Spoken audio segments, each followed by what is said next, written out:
Kris, welcome to the region. Super glad that you're able to be here and talk to us about a little bit of volleyball and kind of your world of volleyball and how you grew up and what you're doing now for USA.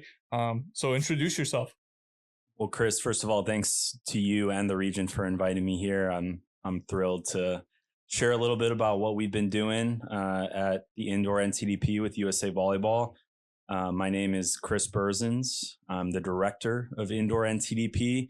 So I oversee our indoor age group national teams, our indoor NTDP training series, the selection of athletes for those events, and our indoor scouting network, as well as our new and expanding indoor NTDP accelerator program that'll be creating some regional training centers around the country from now 2026 through 2028.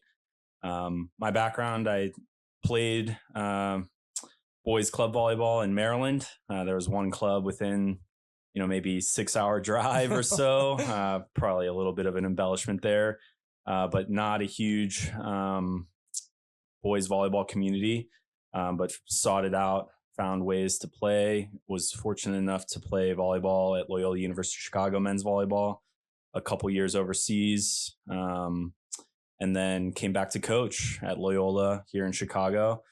And then also did some club directing at Division I Mod Volleyball Club. And then in April 2021, decided to jump into this new exciting project with a rebrand of our youth development program at USA Volleyball. So let's go over that, right? Because before 2021, pretty much anyone in the volleyball world knows that it used to be high performance and we would have camps. 2021 was that change, right, to the NTDP program. Since then, and this is just till 2025, so this year is not included. Over 1,500 athletes trained in international competition, 17 gold, 3 silver, 2 bronze. Your gold medal win rate is 88% from 49% previously. NORCECA U19 and U23 teams are an incredible record of 88-4. FIVB U19 and U21 is 55-27, which is also very incredible, above 600. Undefeated in boys youth 19, girls youth 19, women's youth 21, women's youth 23 in all NORCECA events, 4 FIVB medals in 5 years, which was more than USA has earned in the past 30 years.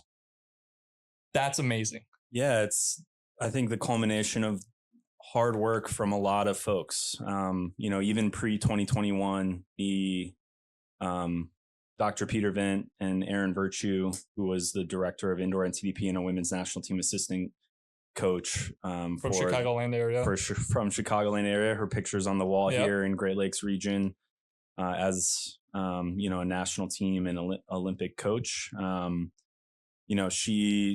They had a vision to redefine the youth development program for the United States, and a lot of that was due to the goal of the high performance program was more of a quantity goal. There were 80 to 60 tryouts held annually for indoor and beach, and tryout model is I feel like it's very American, right? It makes sense. Everybody gets their shot. They're going to play for 2 to 3 hours, give it their best, give it their all, and folks will be identified.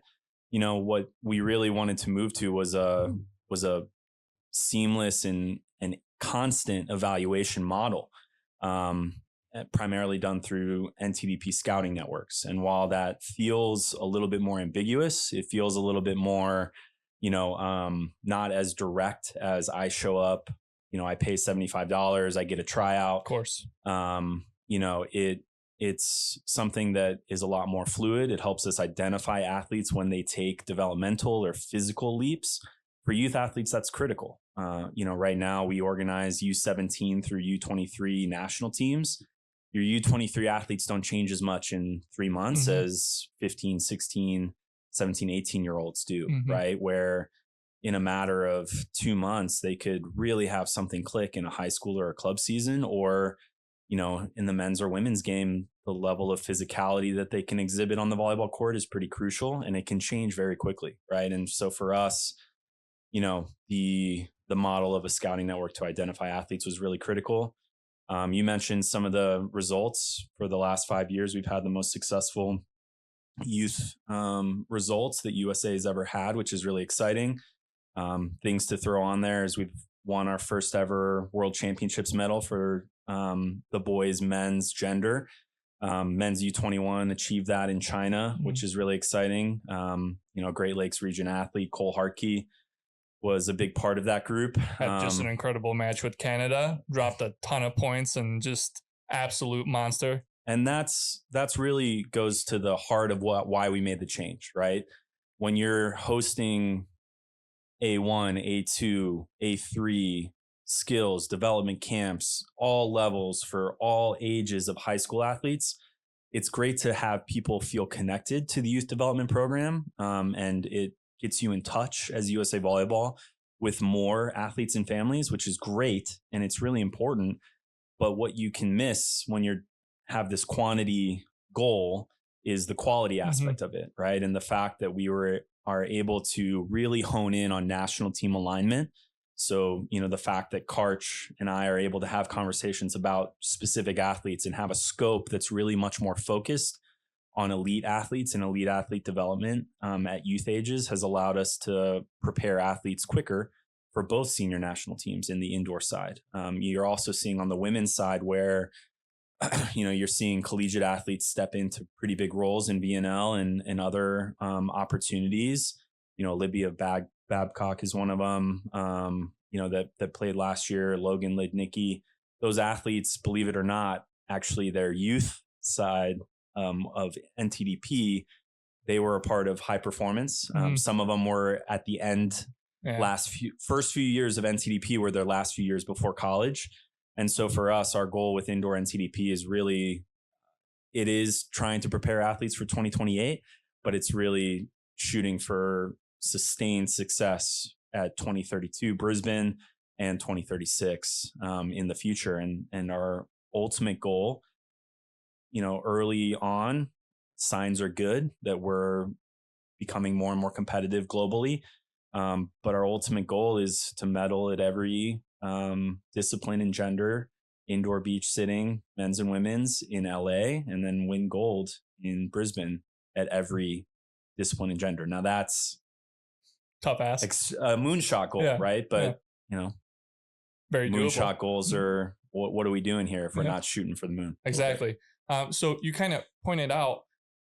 So was that the quality, right, aspect of the NTDP? Was that what USA was really trying to address as like a problem that you guys saw within the pipeline, that like, let's really focus on having, because now you're, instead of tryouts, right, you have a scouting network that selects these players, that kind of gets them into the gym so you can kind of see how they play throughout the years, because they've been playing good within the last few years at that specific age group, or how you guys are defining it by youth 19, youth 21, youth 17, youth 21, youth 23. Is that one of the biggest problems that you guys were trying to address on the national team like scale? Yeah, I think one of the challenges was that the quantity you want to provide when you have camps that you're running, you want to provide similar experiences if possible. Right. And so we couldn't do that at the scale previously that the high performance program was attempting to execute development opportunities at. I think the other thing is, your best athletes were starting to not attend tryouts, right, for the high performance program. And that's tricky. Right. And that was understandable in some ways. I was fortunate enough to be on a U19 staff, as well as, I would run the Chicago boys tryout, right? And you're talking about 300 athletes. A lot of athletes are taking a lot of swings before 3-day major events where the best players want to perform for their team, right? And for their coach and, for their teammates. And many times they felt like they were not prepared, or the decision to attend a tryout might impinge their performance over the weekend. And then if you host those tryouts at the end of the tournament, your best athletes are the most fatigued, the most tired. Right. And so you're stuck in this model where, clubs aren't happy seeing their athletes take that many swings before major tournaments. Those athletes are kind of in a rock and a hard place, and that's between a rock and a hard place in that situation. And so we really wanted to kind of move to a different side and a different kind of aspect of it and be much more responsive, because you have our indoor NTDP scouting networks are made up of collegiate coaches. from across the country that are comparing athletes from Texas to athletes from Florida to athletes from Chicago to athletes from Southern California. And that national scope is really critical, right? When you have a tryout setting with 3 hours, you have a really limited scope, right? And your volunteer evaluators for 300 athletes, that's a lot of volunteers. It was not really something that you could calibrate because everybody's volunteering, showing up. It was really important that they did. But you're able to, with a scouting network, really hone in on, okay, where are our top 30 athletes per birth year? International events operate on a January 1 calendar. I know we'll talk about differences a little bit there, and that's a unique one there. But, you know, I think another thing going back to the results that's really cool and really new, I talked about our first ever men's U19 bronze or U21 bronze at a world championships. Women's U19 is on a heater right now. We've won a medal in the last 4 FIVB world championships of that age group. We're going for our 5th in a row in 2027. If we're able to achieve that, only 3 other volleyball nations in the history of that event have ever done that. It was USSR, Russia, Brazil, and Italy. After those 5-year runs of success at the women's U19 world championships at FIVB, the USSR won a couple major tournaments with gold. Brazil won the next 2 Olympics after that run of 5 straight women's U19 medals. And Italy is the best team in the world. Their U19 run ended a couple years ago. And so you see this really clear pattern that investment in our age group national teams creates athletes that are better prepared to step onto an international stage. And for better or for worse, we're experiencing right now with Italy's U19 run leading into this kind of really golden generation for their senior national team where they're pretty dominant right now at the women's level. That's a two-sided sword, right? Like you kind of see it, you're kind of getting it, but also hopefully expect to have that, right, upcoming within 2028 and future Olympics and international types of competition. Yeah, I think what it ultimately goes back to is we need to expand our athletes' horizons, right? Beyond just their club age groups, their high school age groups. We can talk about that on the women's side a little bit. We've never, while we're in the middle of this run of 4 straight medals at the women's U19, we've never won a medal at women's U21 world championships, right? And so what you get is, while we maybe start up here with junior coaches doing an excellent job with the number of elite female athletes playing girls juniors volleyball, we're extremely competitive globally. But then as athletes continue to play with multiple substitutions, with a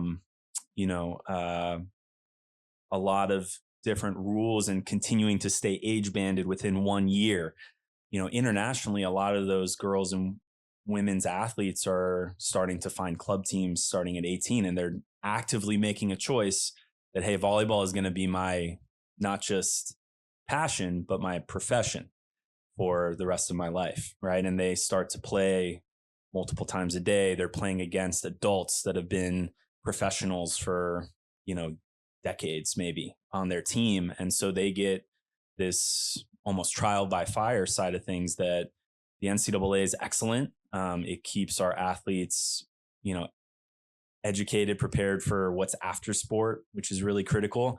But at the same time, we do see, the rest of the world catch up to us during those collegiate years.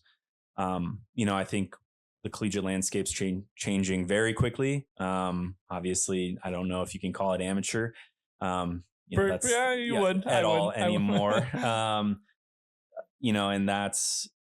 that will come with its own change for our athletes that are U19, U21, and U23, especially on the women's side, where they're being asked to deliver more and more for their collegiate programs. That's, I think, a good thing from a volleyball side, perhaps. But it also comes with its own challenges as the world changes and adapts to that.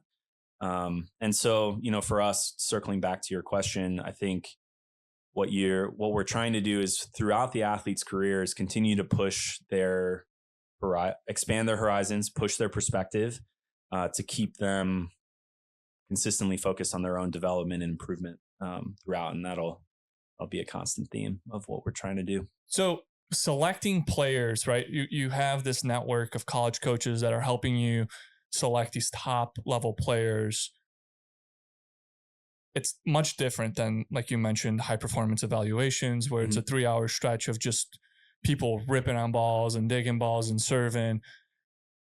What is it easier to identify that, like, the physicality to the mental side of the game, right? Is someone's IQ a little bit stronger? Are they a little bit more physically gifted than, or not even gifted, but did they earn that physicality throughout the year? How does that play into selecting these athletes going in? Because I've had questions before, like, how do my kids kind of enter that stage, right? Because it's not a tryout anymore. It's not, like you said, the American thing of like, go and you earn your spot, right? And not saying that these players didn't earn their spot, but it's not that like one-time show, you're there, you did great, Yeah, I think ultimately to challenge, a 3-hour tryout is limited scope, right? And what we're trying to do is create any volleyball opportunity, any highlight video or any video that somebody sends to folks that we're sourcing information from, that's an opportunity, right? That's an evaluation, right? And rather than, hey, you have to show up here, you have to register, you have to sign up for a tryout, somebody could have the worst 3 hours of their volleyball career and somebody could have the best. What that probably doesn't capture is everything in between, because you've coached youth club volleyball.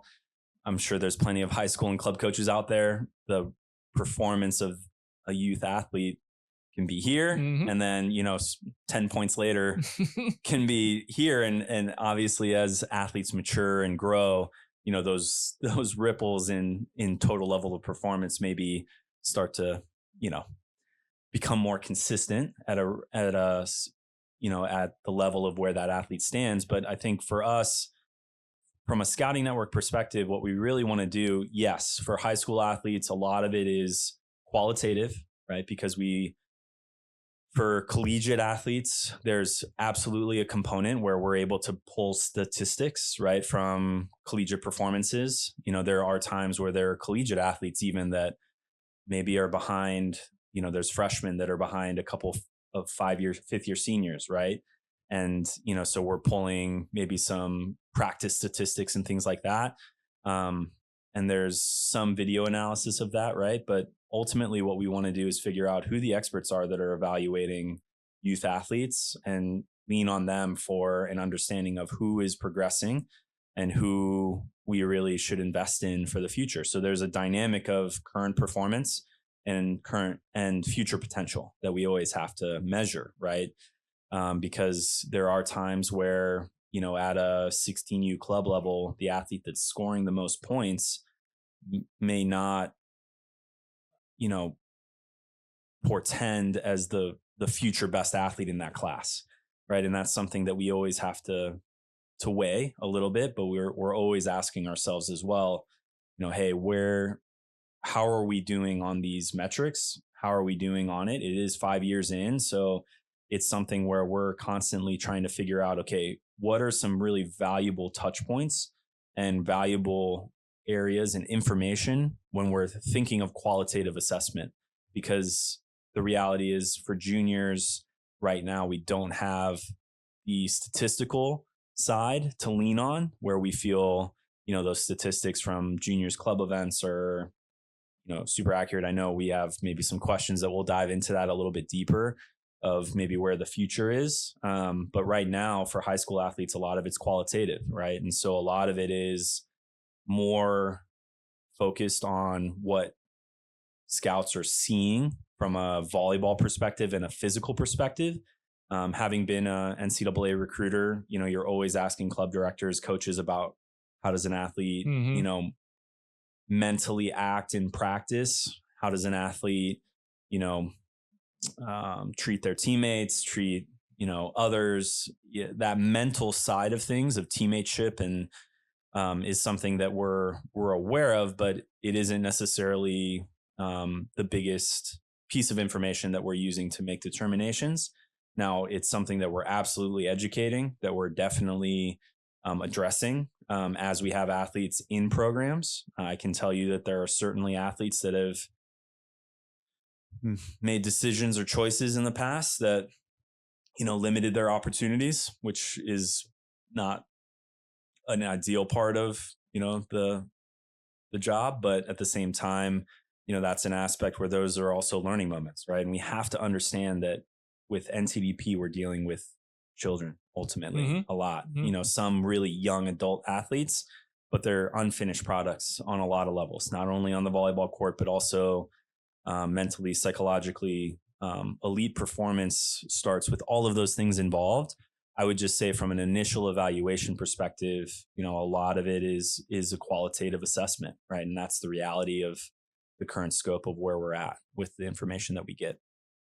So, I mean, we kind of know that what boggles my mind is, especially with like I remember high performance, and you get all these kids in the gym and everything.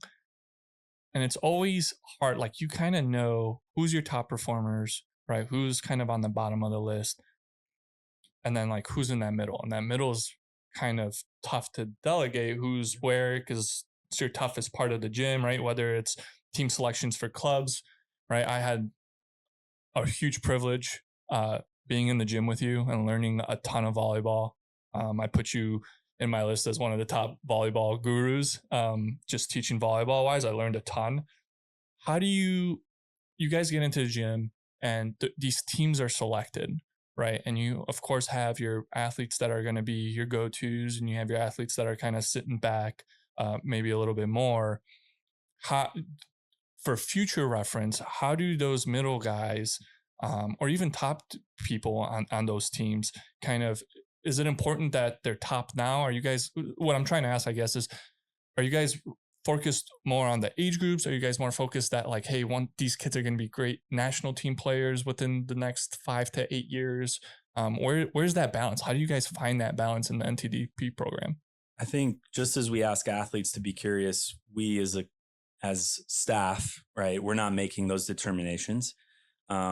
But also our coaches that are a part of our events need to be curious, right? And they need to have an understanding that athletes will change, right? And athletes will perform at varying levels throughout. So to kind of answer a little bit of what we're doing, NTDP has age group national teams, as you mentioned, that we're focused on. Those groups are anywhere from 20 to 28 athletes that are a training group, and they're competing for a competition roster of 14 now, to go compete and represent USA at international events where we, attempt to win medals and have had some success doing so in the last 5 years. And even now, throughout this summer so far. And, those age group national teams, we are trying to get those athletes together more often seasonally. Those are our seasonal training series events where we increase the scope of our total athletes that are selected to about top 30 per birth year, right? For our collegiate coaches, we do ask a lot about grad year because that's how they're focused on bucketing athletes. And then we kind of have to take that information in and figure out birth year wise and ranking within birth years. So what gets tricky for a lot of folks and coaches and families is, hey, both these athletes are on my 16U club team. One is selected. This athlete is better than the other athlete that's selected, perhaps by a little bit, but she's not selected or he's not selected. How does that work? And the reality is sometimes within a club team, right, because they operate on July 1 and we operate on Jan 1, you might have an athlete that's born in 2 different years, or you have athletes that are born, teammates that are born in 2 different years, right? And that puts them in 2 different buckets for us as an international training opportunity, right? You might have one athlete that is eligible for a U19 team in a given year and some athletes that aren't. I'm not going to go down that spiral of trying to explain birth years with grad years. We have visuals. So if I can share those with you for sure. But I don't want anyone to glaze over here. But essentially, teammates can be in 2 very different situations where sometimes they're the youngest in a national team generation, and then their teammate on the same 16U team is the oldest in an age group national team generation. And at the youth levels, that can be a huge difference for where an athlete stands. What we try to do, top 30 per birth year at seasonal training series. The reason we do that is, what that breaks down to positionally from an ideal training group for 30 is your top 5 setters, liberos, opposites, your top 8 outside hitters, and top 7 middle blockers from around the country. So national scope. So we don't want just our Texas scouts recommending Texas athletes and our Florida scouts recommending Florida athletes. We want Florida scouts to compare Florida athletes to Texas athletes to Southern California athletes and tell us, hey, who are the best 5 liberos in the country, in your opinion?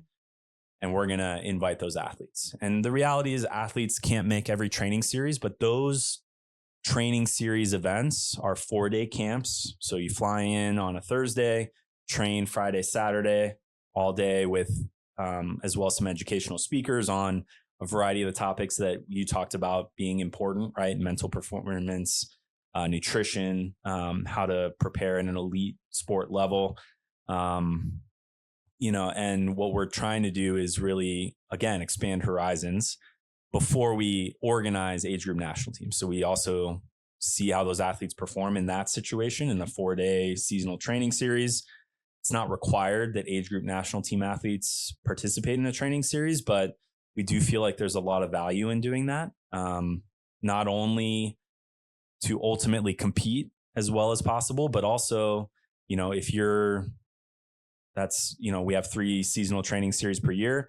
If you're practicing with the athletes that are trying to make that 14 that'll go represent USA, getting an extra 12 days of practice with those athletes is probably beneficial to the ability to do that. We also have our age group national team coaches that are at those training series events.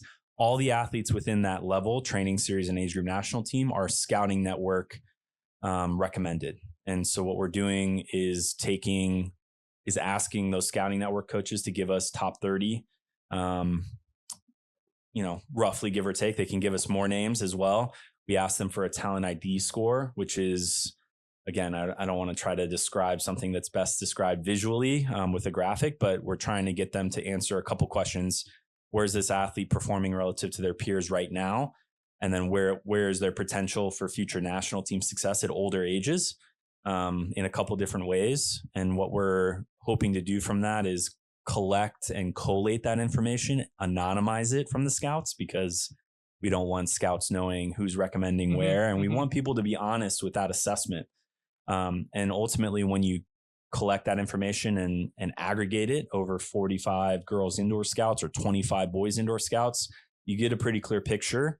Now, there's always the middle that's tricky, right? And you have a lot of athletes that are close to tied for those last 2 spots. And ultimately, that's one of the strengths, I think, of the United States and us, is that we have a lot of really talented, capable athletes that some of whom, their opportunity might to outshine their peers or outcompete their peers comes at a later date. For some of those athletes, it comes earlier. But we hope that no matter what, whenever somebody gets that opportunity, that they understand the value of it. They understand that that opportunity isn't going to make or break their volleyball career. Just like somebody could have the best 3 hours at a tryout or worst 3 hours at a tryout. For us, somebody could have the best 4 days of volleyball they've ever played at a seasonal training series, or the worst. What we don't want to do is have these little pockets of evaluation. We want to continue to see where those athletes are trending throughout their youth years. And that's, the trend is more important than how did one athlete perform in this one day at this given time. And so for our age group national teams, how do we select those athletes? We do take some information from training series. We do take information, again, there could be an athlete, and this has happened in the past, where they haven't attended a training series yet, and our aggregated data says we absolutely need to get that athlete into an age group national team. They've taken a huge leap. They've, done this or this, and right now they're looking like the best middle blocker, setter, libero in the country currently at the position over, this club season. And that's that's the flexibility and adaptability of the current system that we find is an advantage for those really unique and really valuable age group national team opportunities and evaluation. So, for us, it's not, hey, you have to make a training series and then you go to an age group national team. We're really selecting that age group national team from the information from our scouting network. Usually it reflects who's in our training series, but not all the time. Another question kind of going towards these kids, right? We talked about that some kids play, right? You're doing a great comparison of sometimes a kid does a great 3 hours, sometimes a kid does a great 4-day stretch. Yeah. What do you see in common that some of these, like what's similar to these high level athletes at every age group? Yeah, it's the willingness to take what they've learned, regardless of where their current level of performance was, whether it was in the last match, in the last practice, in the last month, in the last week, and how do you actively problem solve and take ownership of your development, right? And I think that's consistent. When you look at a U17 athlete that is going to make every team that they've ever been a part of, it's that almost unquenchable desire to consistently step into and treat every opportunity they have when they step onto a volleyball court to get just a little bit better, right? And I think that goes back to expanding horizons, and our ultimate goal of development opportunities with NTDP is we certainly have had athletes that come in that, because the rules of club or high school volleyball are a little different, we have opposites that at youth levels don't know that they can attack from the back row, or middles that think, oh, the libero always comes in and serves for me. And while the FIVB is changing rules pretty quickly here and testing things, the reality is no. Our middles need to be able to serve and point score and play defense, right, in order to not only win at the youth level, but also when they step onto the senior national team level. And so that to me is really the kind of common factor and common thread is the middle blocker that takes that feedback and says, man, I didn't know I needed to serve at a higher level. I didn't know I can't be just a free point, free side out for the other team. I need to be able to play my defensive position because, when we face Brazil, you can't have, a third of your servers not really score points, right? If you want to win medals and you want to succeed at that level. That's something that we always want to kind of address earlier in an athlete's development. And the athletes that take that feedback, that are able to sit there and say, really, hey, I made this team or I didn't make this team, whatever that result was. So what, now what, right? What can I do next that I can control to step onto the volleyball court and be just a little bit better version of myself over and over and over again. And the athletes that really dive into that versus the athletes that are consumed, which I don't think it's necessarily always the athlete's fault. Sometimes it's the people that are talking to an athlete that, can have the power to frame how a child, because our youth athletes, the indoor NTDP athletes that we're dealing with early on are our children, right? And so who is forming the way that an athlete that is, yes, high potential, that is elite compared to their peers, is viewing success and failure is really critical, right? And so for us, as a youth development program, we want to try to address that, of course, when we have athletes. But if an athlete attends an age group national team, has that great opportunity to do that, and attends all of our training series, we have them for maybe 20 days out of a year, right? And they're going to spend hundreds of days on a volleyball court with a different coach, with their parents, with, their other teammates, right? And the environment with which that athlete surrounds themselves and how they take those folks, right? And the input of those folks, of the input of those really critical people to their development, is really impactful to their future success, right? And we've certainly had athletes that don't agree with not being selected for teams. The common thread for the athletes that succeed at youth levels, at senior levels, is, maybe you're to go back, Cole Hartke, to explain, to kind of share an example specifically, just dropped 30 plus points on Canada as a senior national team athlete that's 20 years old. There have been a few athletes that have, had their first international match at the senior level around that age. And it's rare on the men's side, but Cole was the 13th player of a roster of 12 for competition for his first couple of years at U19. And then, was really able to take that feedback.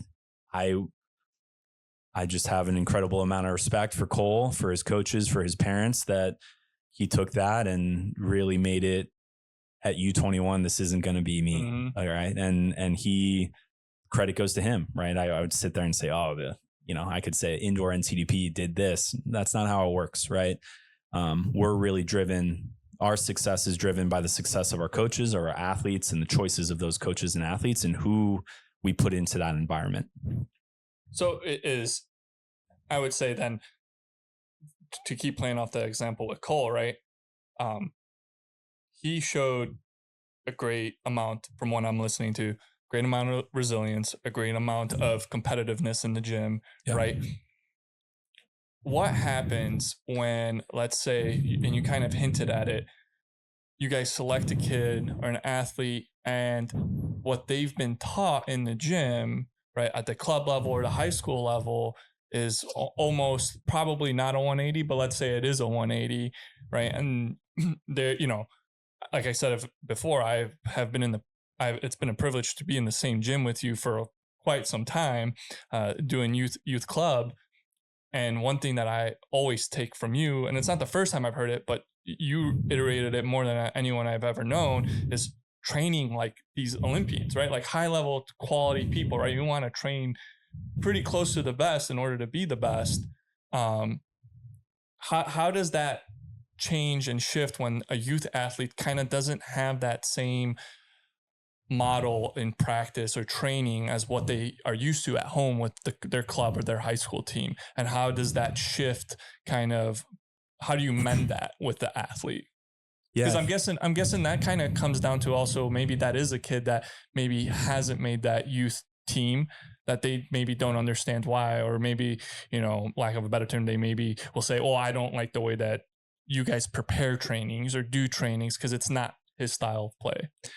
Yeah, I think or hers. Across the country, we have incredible coaches that are at the high school and club levels, right? We wouldn't be having the success that we're having without coaches that care for their athletes, that care about their athletes' development, that create opportunities for these athletes to really achieve the goals that they want to achieve, both at the international level and club and high school levels. And so for us, I think one of the most important things, Kris, is that we continue to expand the horizons and answer those questions and answer the why behind, hey, why are we training this way in the couple days that we have? And I think most importantly, one of our aspects, right, is how do we create connection between athletes, their parents, their coaches outside of the NTDP gym? Because, and one of those things is that we do provide athletes feedback. We encourage athletes to share that with their high school and club coach, to share the written feedback, to share they have access to trainings on Huddle for them to be able to go back and analyze their own actions. We have libraries of video resources through USA Volleyball Academy to see other coaches discuss topics that are really pertinent and important.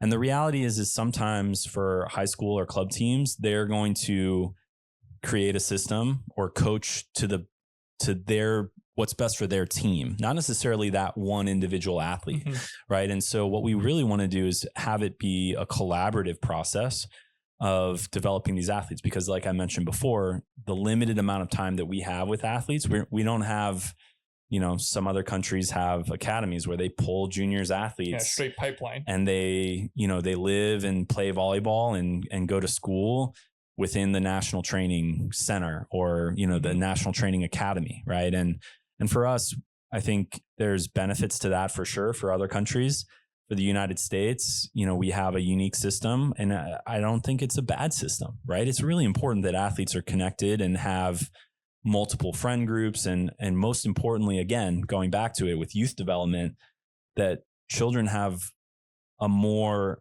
expansive experience than just, I'm going to be the best volleyball athlete, period. Mm-hmm. Right. And when their focus is so centralized on one aspect of who they are as a human being, that can get shaken a lot more easily than if an athlete is, has a well-rounded experience of, and a lot of different circles of support, right? Of strong family aspects, strong, beyond the volleyball kind of support that has to be, that is really important to be there, that can, more importantly, when, a result doesn't go your way on the volleyball court, you're able to bounce back a little bit more resiliently, a little bit more quickly. So going into a little bit more technical stuff, specializations, right? Like, I think when I was in high school, there was, I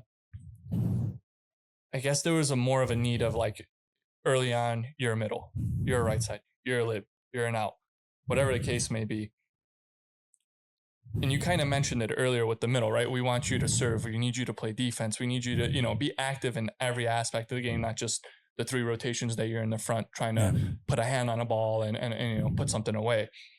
How does that training kind of reflect now, like from high performance back in the day to NTDP? Like, how are you guys also having those talks where, like, hey, like, setting is kind of changing within the club world, right? Maybe internationally, where double isn't really as called as much now, right? So now you can have your middle come up and just chuck a ball 5-5 and let's see what happens. Yeah. Right. How does that kind of progress through the NTDP program?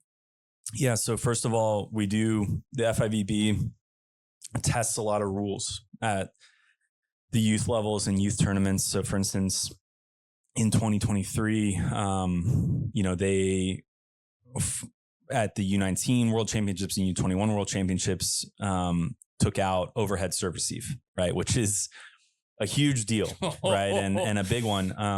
They do usually at least notify that, hey, that's coming this summer, or that's something that we're going to change for this cycle. And they test to see how that goes. And I do want to credit the FIVB and volleyball world that they are changing a lot of rules, primarily to make the game of volleyball more enjoyable from a fan perspective, from a viewing perspective, to reduce the amount of confusion that somebody watching volleyball on TV would experience, depending on their level of volleyball. And that's really important, right? We need to continue to increase the spotlight globally and domestically of volleyball, and make it digestible for not just volleyball, nerds like you and I. And so ultimately, I think what we're looking to do with that, right, is how do we kind of train that? Is it's really critical to, be aware of where athletes are going. I think specializing, it gets, I think, pretty tricky. It's something I think about a lot with the U17 age groups, which are sometimes 14, 15, 16-year-old athletes. For men's athletes, a third of that group is playing on a women's height net. Mm-hmm. And internationally, they're going to play on a men's height net no matter what, questions asked. For the women's side, you're even getting to the point where there are still athletes that are growing at that age, right? And changing physically to different levels. And what we want to ultimately do is understand, where is an athlete trending? Where is that opportunity in their projected timeline to the senior national team? And where do all of those things sometimes align? Sometimes they don't. And there are times where athletes, a certain athlete might be, international NTDP level at opposite and at middle blocker, right? I think that's a pretty common example on, the women's side. And we want to understand where that athlete wants to be in the future. And, also understand and try to align that with what the team needs perhaps now versus, hey, if we have these seasonal touch points, how can we also impact maybe a transition to a different position if our scouting network sits there and says this athlete is, that caliber at both these positions, then it becomes really a conversation of, okay, what's our development plan and how do we incorporate that with high school and club, and how do we align that with the coaches that are coming, as well as what's your plan collegiately, right? And where does that collegiate coach want you? Because that, for better or for worse, is going to be a really solid 4-year block of development before a national team, usually, is that collegiate career. And so understanding and really laying it out for the athlete, their parents, and the coaches of, hey, this is the long-term impact of that decision. Here's maybe the near-term impact of that decision. We're here to be collaborative with you in your development process to understand why that might be. There are plenty of athletes that play out of position for their high school programs, right? And if anything, that's usually a good thing, right? To experience the game from a different side as a youth athlete. Again, it goes back to expanding horizons, right? And maybe while that athlete's future is at middle blocker and they're playing outside hitter, treating that opportunity as a way to learn more and be a better overall volleyball player is really goes back to what's the common thread of your best athletes, is treating every opportunity as a way to learn, to improve, and to take lessons and create more gnarly competitors. With volleyball evolving, right? We're going through rules changes, and you kind of said the overhead pass, sometimes they'll throw something like that, a curveball, I would say. Position wise here in the States, what do you think, and internationally, if there's a difference, what's the position that's like kind of evolving more than another, right? That's like maybe either it's more important, maybe less important than it used to be, which is kind of probably not, but what are the positions evolving into? What's really crucial right now in the international level at your age groups? So one of the biggest, most impactful changes right now, not only at the youth levels in 2026, but also internationally, and I'm sure folks are following VNL as well as some of them, and VNL is coming to Chicago. Hoffman Estates, yeah. Right?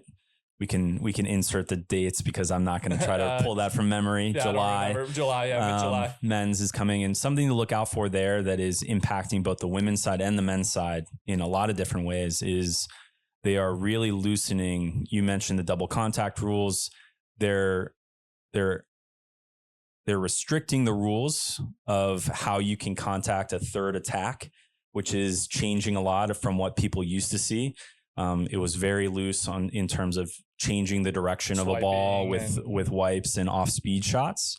Now that's being restricted, but at the same time, one of the things that's even more evolving and changing is the out of rotation rules are being very loosened. So I don't think people really know about that. I don't know if you want to explain that. Yeah. So what FIVB is doing, which I think is great, because it provides more creativity. It provides teams and countries with the ability to really tactically change a lot of what they're doing. But it used to be, right, referee would whistle, you'd have to wait to move out of your assigned rotations or kind of formations within certain rotations until the athlete contacted the ball, the serve, right? And then the setter can exit to the setter spot. The passers can move to go past the ball. Your athletes can get on their routes like middle blockers. Now, the ability to start that movement for the setter to move to the setter spot is at the initiation of the serve. So if you're taking a high toss, jump, spin serve, even a float serve, once that athlete server starts moving, the other team can start moving out of their rotation. And so what you're seeing is a lot of liberos are now able to switch to zone 6, area 6, the middle of the court, to cover the middle of the court before that athlete goes from toss for a jump spin to attack. And what's going to be very interesting is to see the cat and mouse side of this, where, I think Italy kind of executed this last night against our men's national team. They knew Eric Shoji would switch to a certain position, and then they were serving to where Eric Shoji used to be, where, you don't want to usually serve the best passer. And that cat and mouse game from the service side is impacting, I think, every position. I think the primary passers are the most impacted by that rule change, where there can be a lot of creativity. Where in the past, rotation one, you'd have in the women's game, the opposite running all the way around. Yeah. Now they can leave pretty early as soon as that float serve server or jump spin server starts their action. So that's, I think, the most impactful change that a lot of volleyball fans should check out during this summer. And we're not sure if it'll be a final, like for instance, the platform passing only, no overhead passing was a temporary rule change. They tested it, didn't really like it. I guess it, didn't create the types of rallies that they were looking for. And, it was deemed to be not the best, it was a little bit more confusing as well of why are we, giving the point to the other team when the, serve receiver took the ball overhead. So it created more questions than answers for them, and they opted to not adopt that rule moving forward. Maybe they revisit it, who knows? We'll see. But the out of rotation relaxation of rules is a cool change. I knew that. I didn't know it was off the step. I thought it was off the toss. Like once ball leaves server's hands, you book it.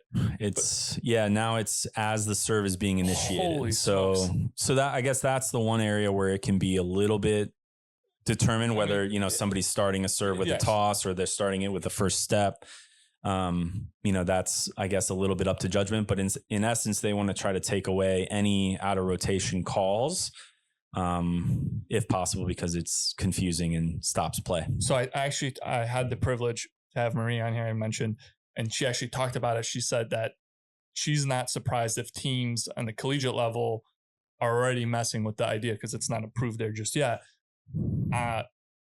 How early were international teams, like even before it was set, do you think that they were kind of messing with the idea like, hey, now this is coming, let's start doing this now because this is a possibility for it to be in an international rule?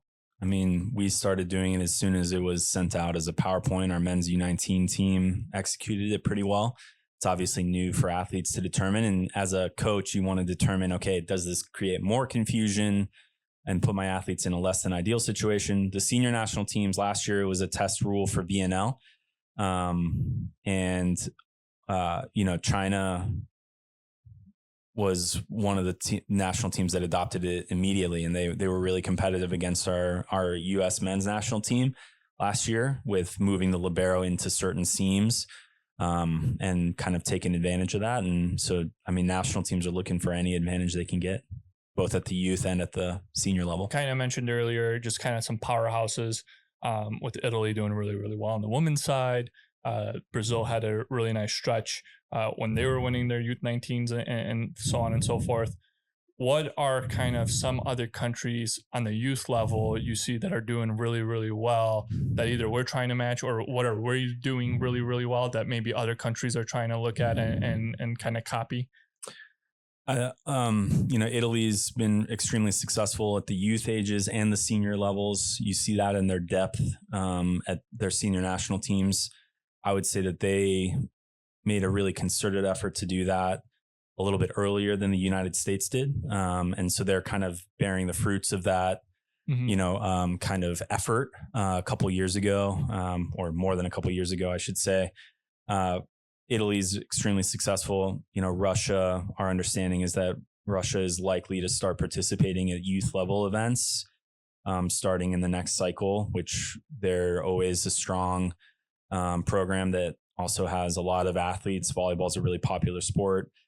Poland's doing an excellent job. I think one of the countries that I've seen that are making a really concerted effort on both the men's side and have some really exciting young players, both in the men's side and the women's side, is Bulgaria, where, I think they're rising, whereas a few of those other countries have been pretty established at the top and have really established youth development programs that we're really trying to emulate. But Bulgaria is doing some great stuff. I think the FIVB overall is doing some really incredible work investing in other countries to try to get them to make volleyball a more high profile sport there, as well as increase the level of competitiveness.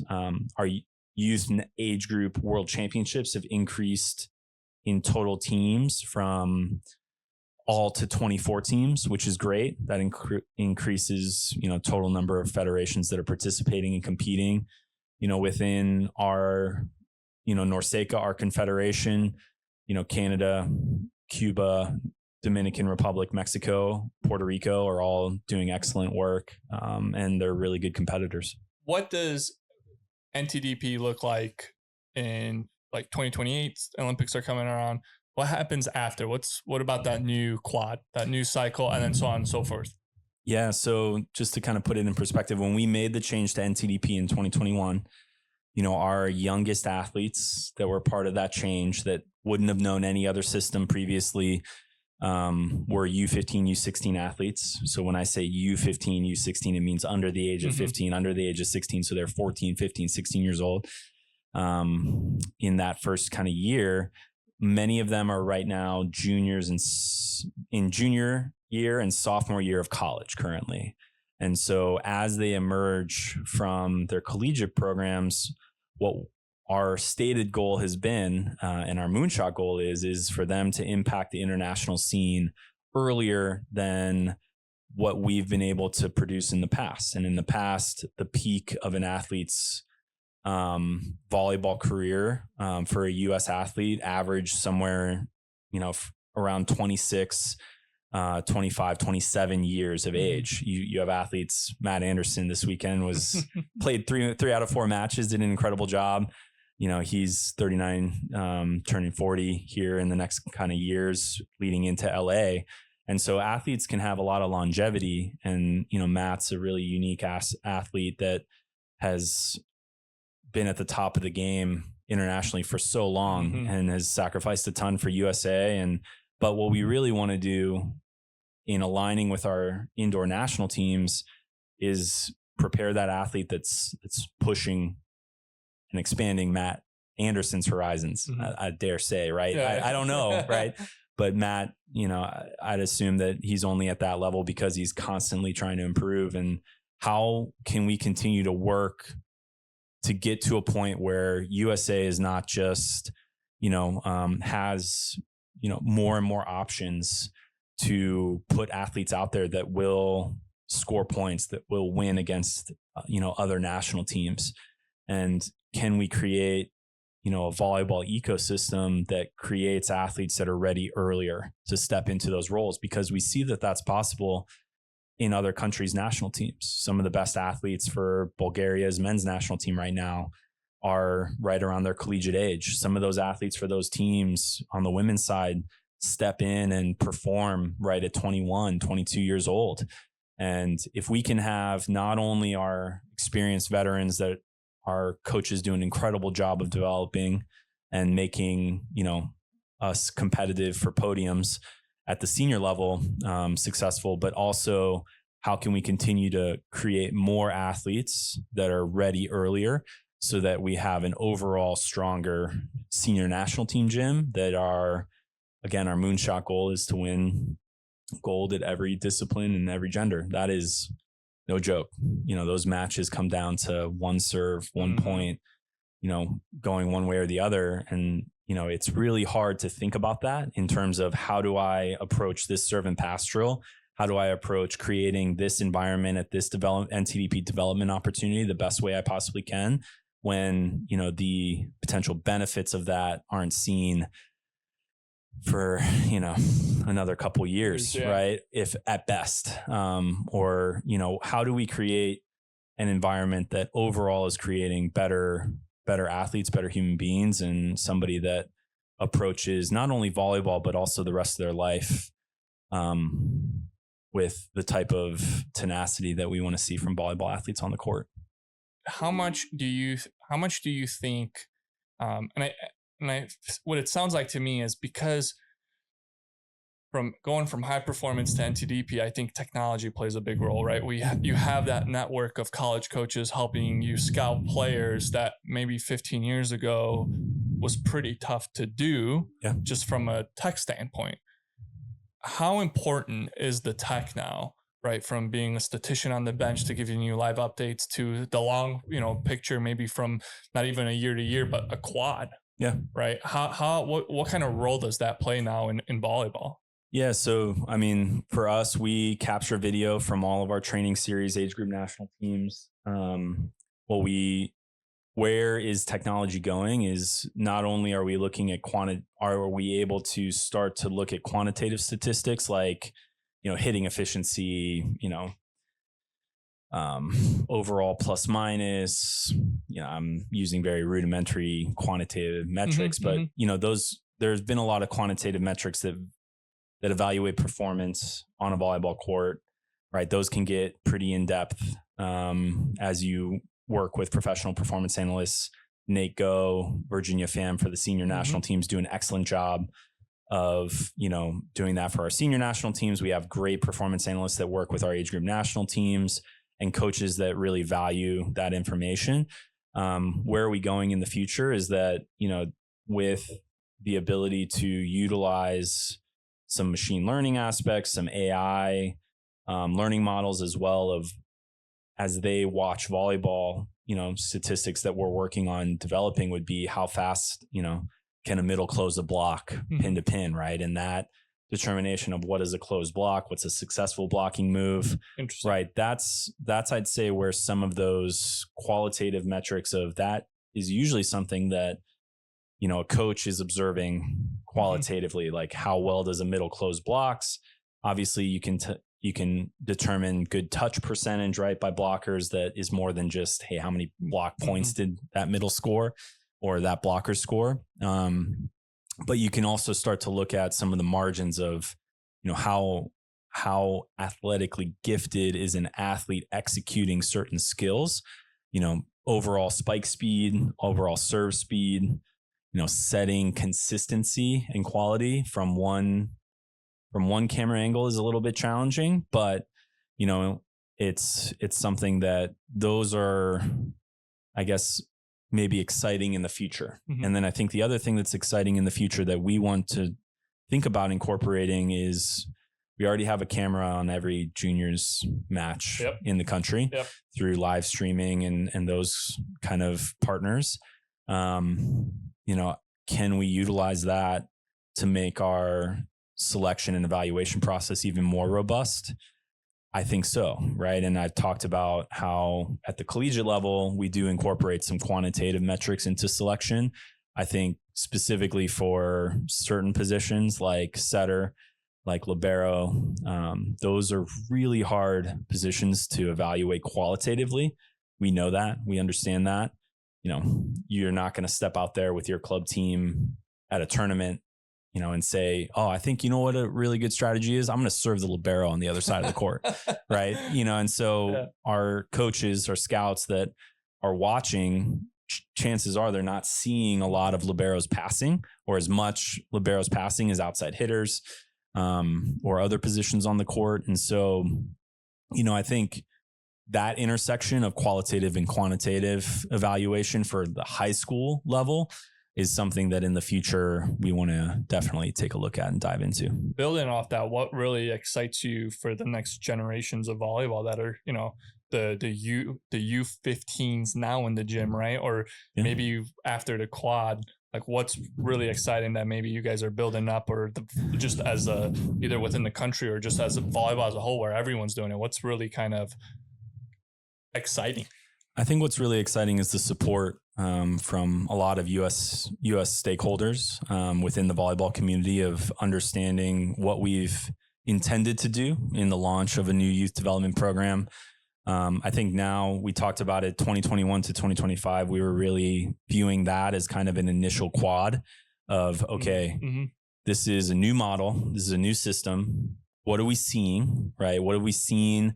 What feedback are we getting from stakeholders? We've gone from 4 training series to 3, right?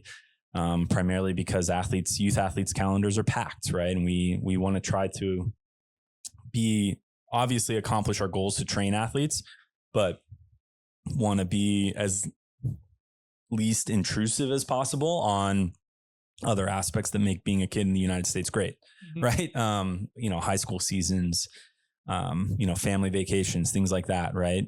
That are so critical. And I think, future wise, what are we looking for next? What I'm really excited about is that we're really entering a new quad where our alignment with the senior national teams is showing a lot of promise, right? We're seeing that a system, we've established it. By no means is it a finished product, constantly taking feedback, constantly thinking about, okay, how can we make this a little bit better from our end as an environment to train athletes even, in a better way. For us, what we want to do, I think circling back, it is not lost on me that we took overall opportunities and shrunk them down to really manageable, where we could really control the quality of those development opportunities. We want to continue to maintain that quality. We see the results at international events right now from that. We want to continue to improve our competitive level at world championships moving forward, win medals at men's U19, women's U21, where we haven't been able to do so in our entire history. But also increase total opportunities through accelerators. So for us, we have a level of programming that we've started to run over the last 4 or 5 years and seen, okay, what are some of our best practices when we're going into these locations? And so from 2025 to 2028, we're increasing our total opportunities for athletes to be nominated by their clubs or club directors as the best athletes within their club, region to region, location to location, geographic location to geographic location. It'll be the total number of athletes nominated by clubs will vary just based on how many clubs there are, how many teams there are, how many, the level overall total number of volleyball athletes in that area. But our goal is to have accelerators will be kind of 1-day training opportunities where we're really looking to introduce athletes. We talked about expanding horizons, right? We can expand horizons of, an athlete understanding, a middle hitter understanding, oh, I really need to work on my serve, right? Or, an outside hitter understanding, oh, I really need to be able to attack from the back row, right? And pass a full every single time somebody's serving at me, right? Setters, if they're in a 6-2 system with their club or high school team, that can be the right choice for a club or high school, right? That provides more opportunities. That is ultimately aligned with goals for those, those organizations. But for us, the accelerator events would be, 1.5 hours positional training, lunch with a educational speaker, and then, 2 hours of competitive team training. And the goal would be to have an NTDP development opportunity available to, these club director nominated athletes at accelerators across the country. So we're working at 6 locations coming in August and November. Great Lakes region for boys will be a kind of test event where we'll have some partners that are coming in August 19th, day after club tryouts, day before Wisconsin's high school season begins. And so within a 3 to 4 hour drive radius, we'll have an opportunity for athletes nominated from clubs.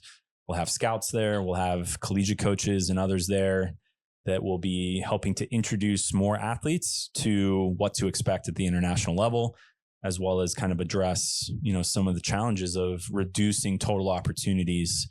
We know that that's happened over the last 4 years, and moving forward, we're trying to move towards 18 total locations by 2028. And 18 is based on basically you could capture almost every athlete we've had as part of NTDP from 18 locations if you draw like a 4 to 6 hour driving radius around them. And so the idea would be to kind of address a little bit of the ivory tower challenges that we've experienced. Again, the goal of that was to make sure that we're really controlling the quality of those opportunities.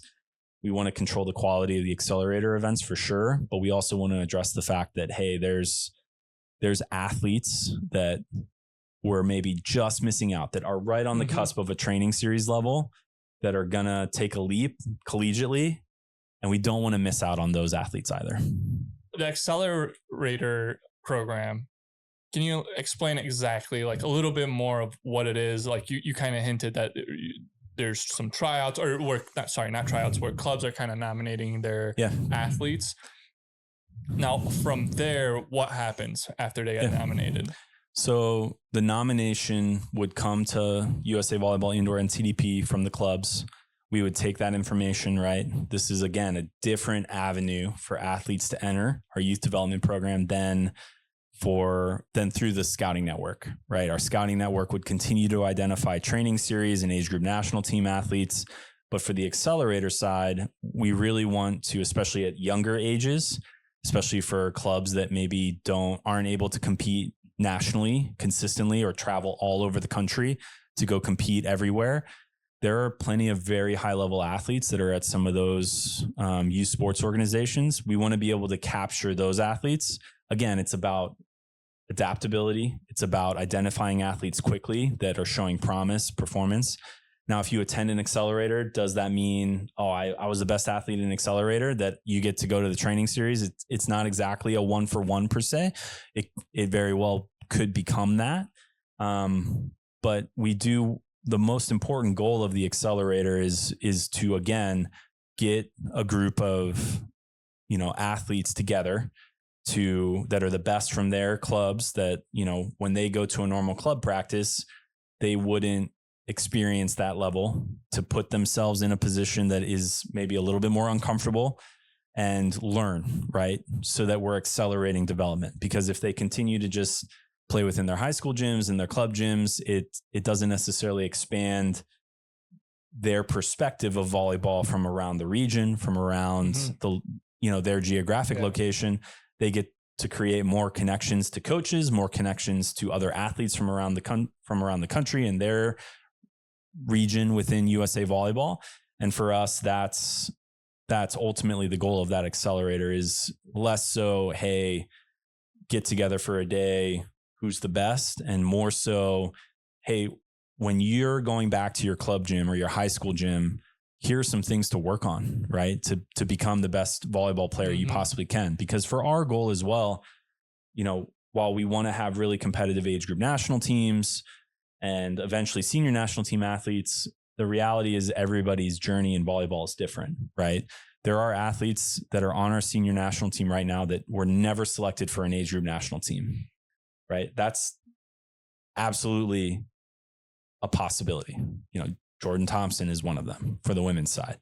On the men's side, you have Marshman in the middle that, was one of those athletes for the men's.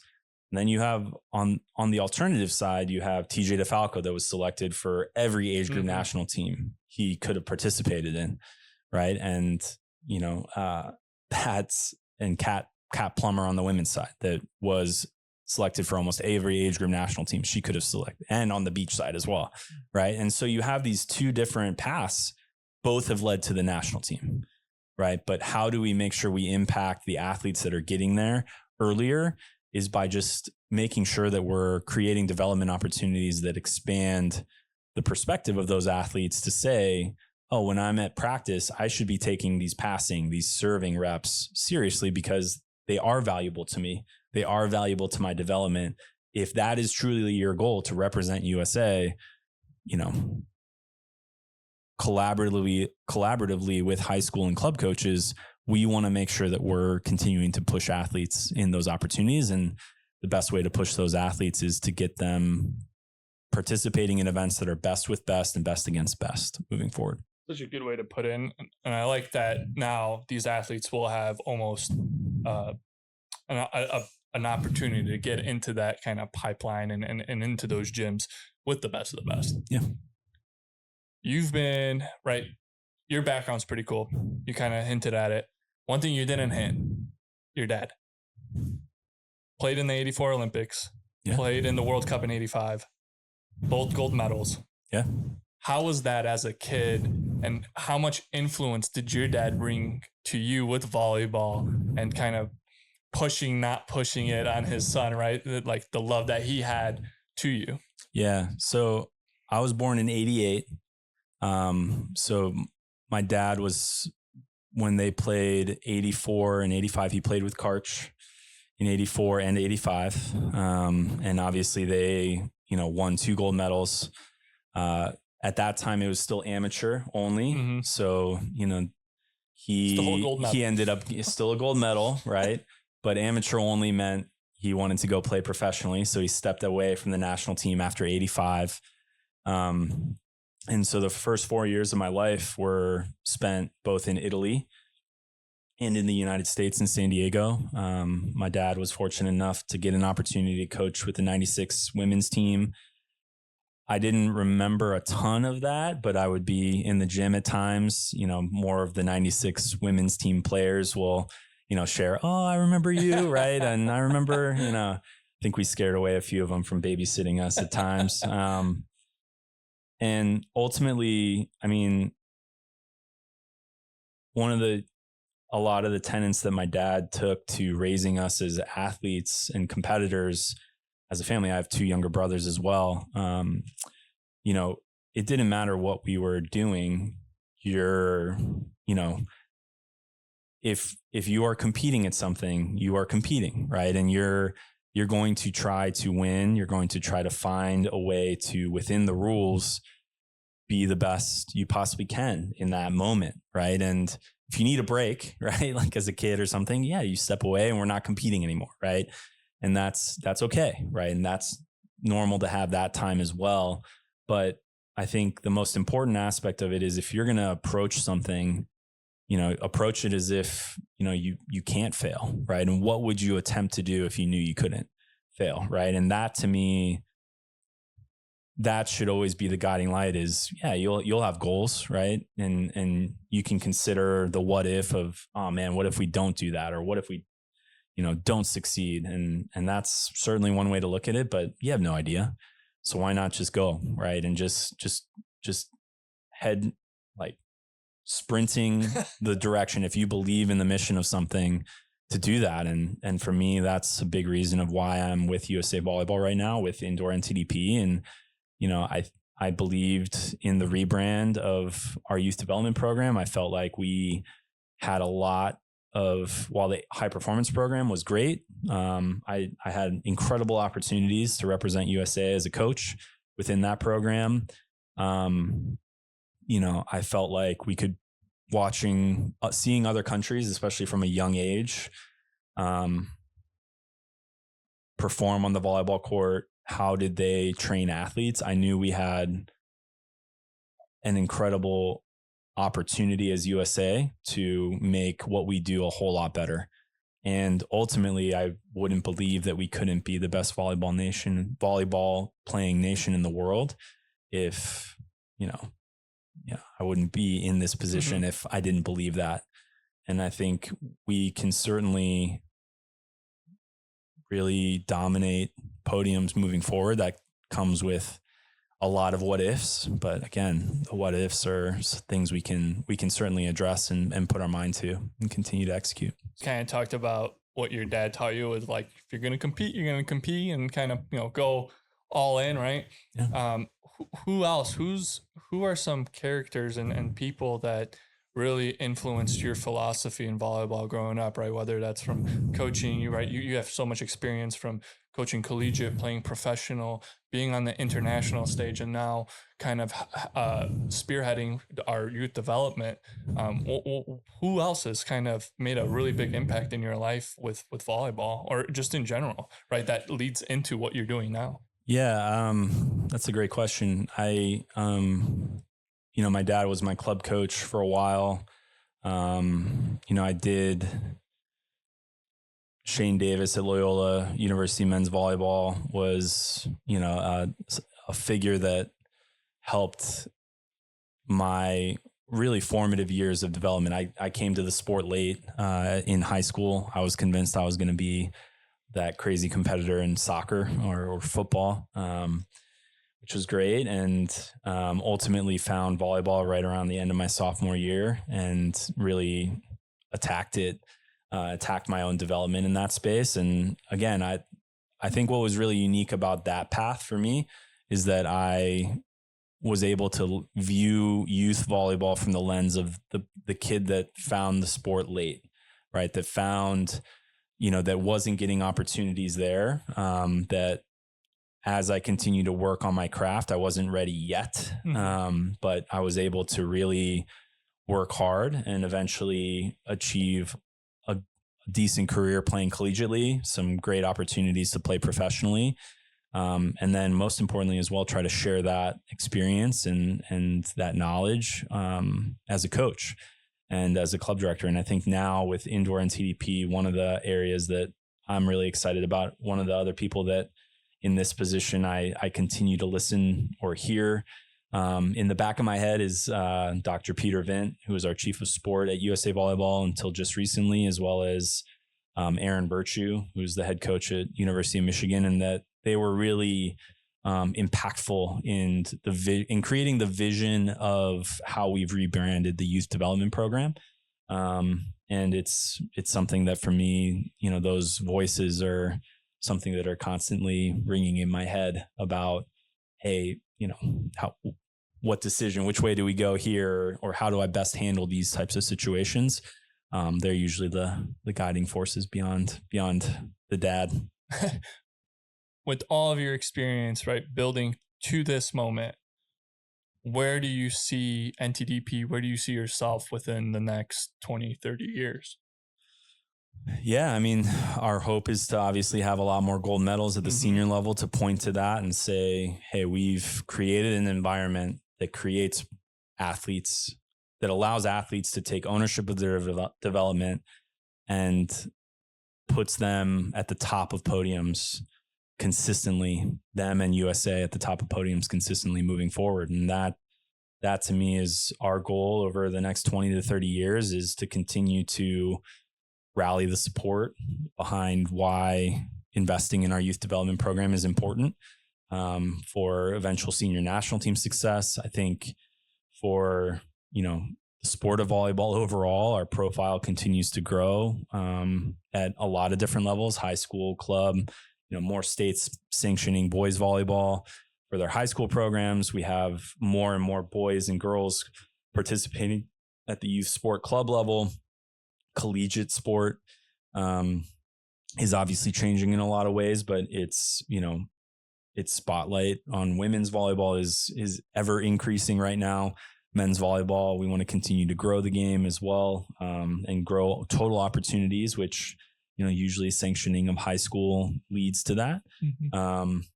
Makes it very exciting for the sport of volleyball as a whole. But for us along the way, we want to continue to be impactful for high potential athletes, and how can we continue to increase their overall impact and the speed of that impact when they're called upon for their senior national team opportunities. Kris, it has been such an awesome time talking to you and picking your brain and just listening to how NTDP kind of since 2021 is really developing and where you wanted to go. Is there anything else that you want to add to let people know, upcoming stuff, things that they need to look out for that you guys are doing within the program?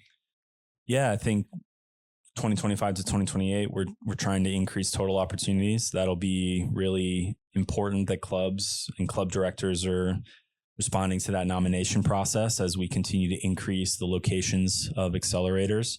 For athletes, I hope that they continue to, wherever they are in their current trajectory relative to their peers on the volleyball court, that they approach every opportunity on the volleyball court with some joy, and the hope that they can continue to improve day after day, and that volleyball is a great vehicle not only to get obviously better at volleyball, but also to teach some really impactful lessons for success for the rest of their lives. And for us, that's another part of the goal too, is we want to, prepare people for beyond the volleyball court in the best way possible. And, for us, that's never hesitate to reach out, to ask questions, remain curious. If you feel like you have a question you'd love for us to answer, our contact information is all over our website, and I'm sure you can share it as well.